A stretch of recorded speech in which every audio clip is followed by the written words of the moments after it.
Sang paman ini memberikan tiket emas kepada sang keponakan. 9 pilar di gedung MK seolah runtuh karena ambisi dan peran sang ketua, sang paman untuk memuluskan jalan bagi sang keponakan. Ibu-ibu, anak muda, semuanya muak dengan kezoliman kekuasaan yang dimanfaatkan untuk memuluskan jalan seorang Gibran.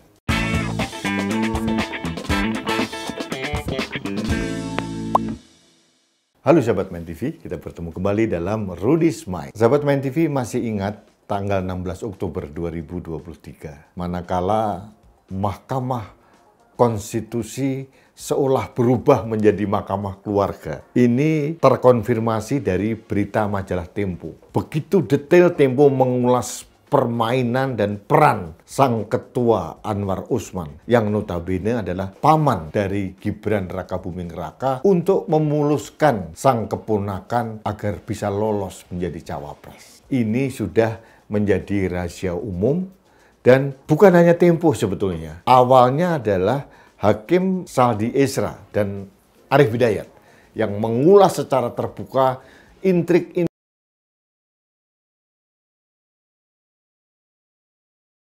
dan keanehan-keanehan yang membuat mereka bingung. Saya bingung dan benar-benar bingung untuk menentukan harus dari mana memulai pendapat berbeda ini. Baru kali ini saya mengalami peristiwa aneh yang luar biasa dan dapat dikatakan jauh dari batas penalaran yang wajar. Bayangkan seorang hakim MK aja bingung, apalagi rakyat. Dan akhirnya terbukti sudah, terkonfirmasi sudah bahwa sang paman ini memberikan tiket emas kepada sang keponakan. Perlu saya informasikan kepada sahabat Main TV, Anwar Usman ini baru menikahi adik Presiden Jokowi kira-kira setahun yang lalu lah. Sama-sama duda ketemu dengan janda. Jadi adik Pak Jokowi yang namanya Ibu Ida ini sudah menjanda ketemu dengan Pak Anwar Usman. Saya tidak tahu mengapa mereka bisa ketemu atau ditemukan, dijodohkan atau siapa, saya tidak tahu. Yang jelas mereka akhirnya menikah. Nah, drama sang paman memberikan tiket kepada keponakan ini sudah tumpah ruah mendapatkan respon kemarahan dari masyarakat Indonesia. Karena apa? Kita protes keras. Institusi yang sangat terhormat, MK, itu dimanfaatkan untuk kepentingan kelompok-kelompok tertentu. 9 pilar di gedung MK seolah runtuh karena ambisi dan peran sang ketua, sang paman untuk memuluskan jalan bagi sang keponakan.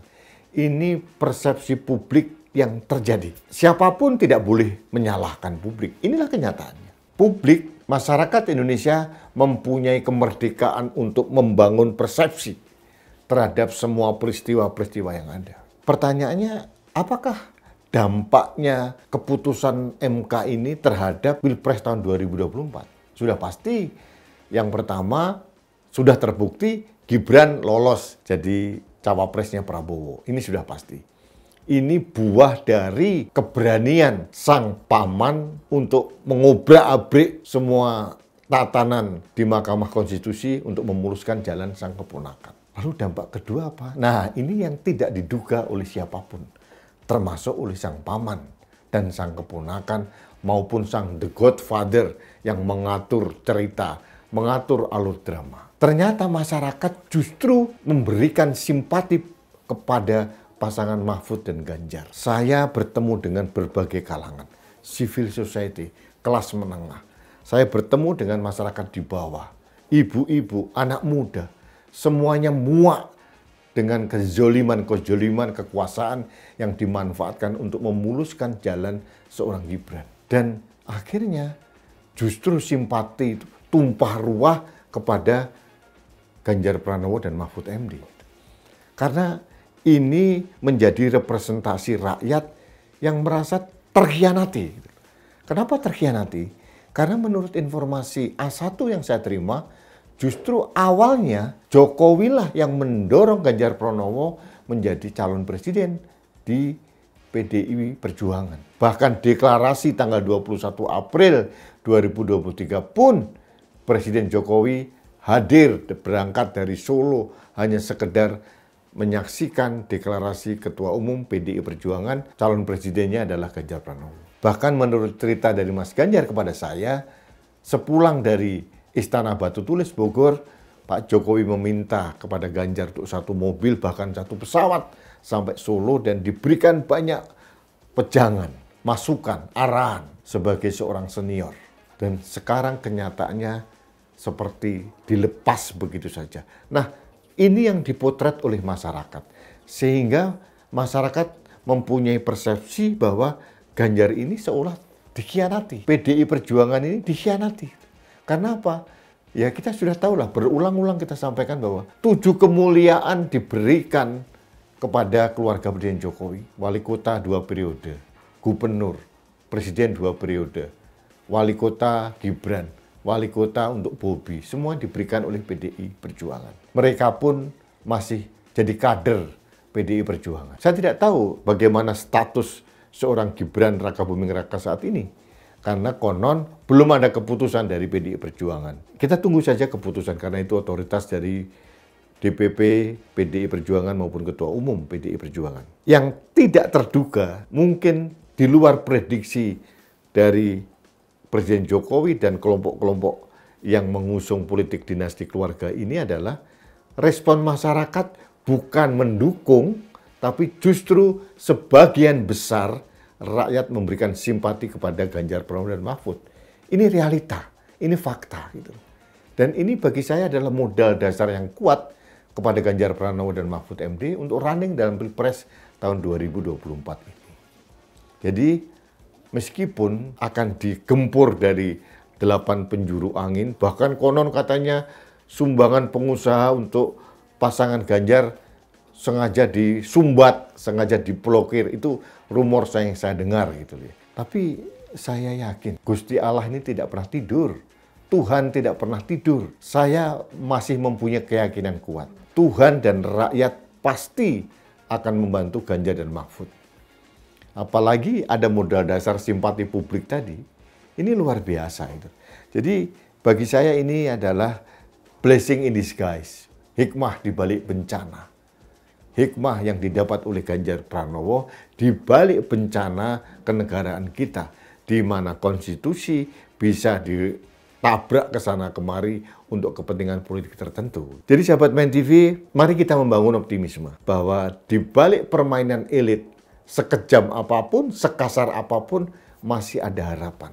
Masih ada peluang untuk kita tetap menegakkan integritas kita sebagai bangsa. Salah satunya adalah kita tetap mempunyai kedaulatan dan kemerdekaan untuk memilih pemimpin kita yang terbaik. Jadi tidak perlu kita berkecil hati bahwa seolah-olah Prabowo Gibran pasti memperoleh kemenangan. Belum tentu. Tuhan tidak pernah tidur, rakyat pun juga tidak pernah tidur. Rakyat berdaulat dan rakyat Indonesia ini cerdas loh. Jangan diabaikan, jangan seolah-olah rakyat itu mudah dizolimi, diplokoto atau apa bentuknya. Rakyat mempunyai kemerdekaan. Masih ingat saya waktu tahun 2014, pada saat Jokowi waktu itu dikepung dengan koalisi gendut melawan Prabowo. Begitu rakyat bergerak, Jokowi menang. Itu 2014. Dan sekarang aktornya berbalik. Rakyat pasti akan memenangkan Ganjar dan Mahfud kalau tetap kita mempunyai menegakkan integritas kita sebagai bangsa. Salah satu cara kita untuk mencintai Indonesia, NKRI, dan integritas kita sebagai bangsa adalah kita memenangkan calon yang benar-benar berkualitas. Jujur, sahabat Main TV, kalau calonnya itu bukan Ganjar dan Mahfud dari PDI Perjuangan, saya belum tentu mendukung. Tapi secara faktual, objektif kita bisa melihat, bisa didebat dengan argumen apapun bahwa pasangan Ganjar dan Mahfud ini adalah pasangan terbaik di antara ketiga pasangan calon yang lain. Siapapun bisa membuktikan nanti. Mungkin akan dibuktikan nanti pada saat debat. Kita akan melihat kualitas calon-calon pemimpin kita. Jadi di sisi itu saya objektif. Meskipun ada kekhawatiran intervensi kekuasaan atau kekhawatiran yang lain, kekhawatiran dana yang melimpah dari berbagai pihak untuk melawan Ganjar Mahfud, tapi saya yakin integritas kita tidak bisa digadaikan. Kita ini bangsa pejuang, bangsa petarung. Kita pernah mengalahkan penjajah, kita pernah mengalahkan kezoliman bangsa-bangsa asing untuk Indonesia, dan kita akhirnya membuktikan kita bangsa yang bisa berjuang dan memperoleh kemerdekaan. Sekarang pun demikian. Biarkan kekuasaan di atas merajalela dengan segala kekuasaannya, segala uangnya, tapi rakyat akan menentukan pemimpin yang terbaik untuk Indonesia. Jadi saya katakan tadi, pasca putusan MK, justru berbalik, simpati publik tumpah ruah, tumplek-blek didapat oleh Ganjar Pranowo dan Mahfud MD. Ini realita dan ini keniscayaan yang tidak terprediksi oleh kelompok-kelompok yang membangun skenario agar memuluskan seseorang untuk menjadi pemimpin nasional. Dan sekali lagi saya katakan, rakyat Indonesia ini tidak bodoh. Kita cerdas. Kita bangsa petarung, pejuang yang tidak mau dijajah oleh siapapun, oleh keluarga yang akan membangun dinasti politik, atau siapapun lah. Rakyat Indonesia akan menentukan yang terbaik untuk Indonesia. Yakin, saya yakin, Anda pun juga yakin seperti saya. Terima kasih sahabat Main TV. Kita bertemu kembali dalam Rudy's Mind berikutnya. Semangat!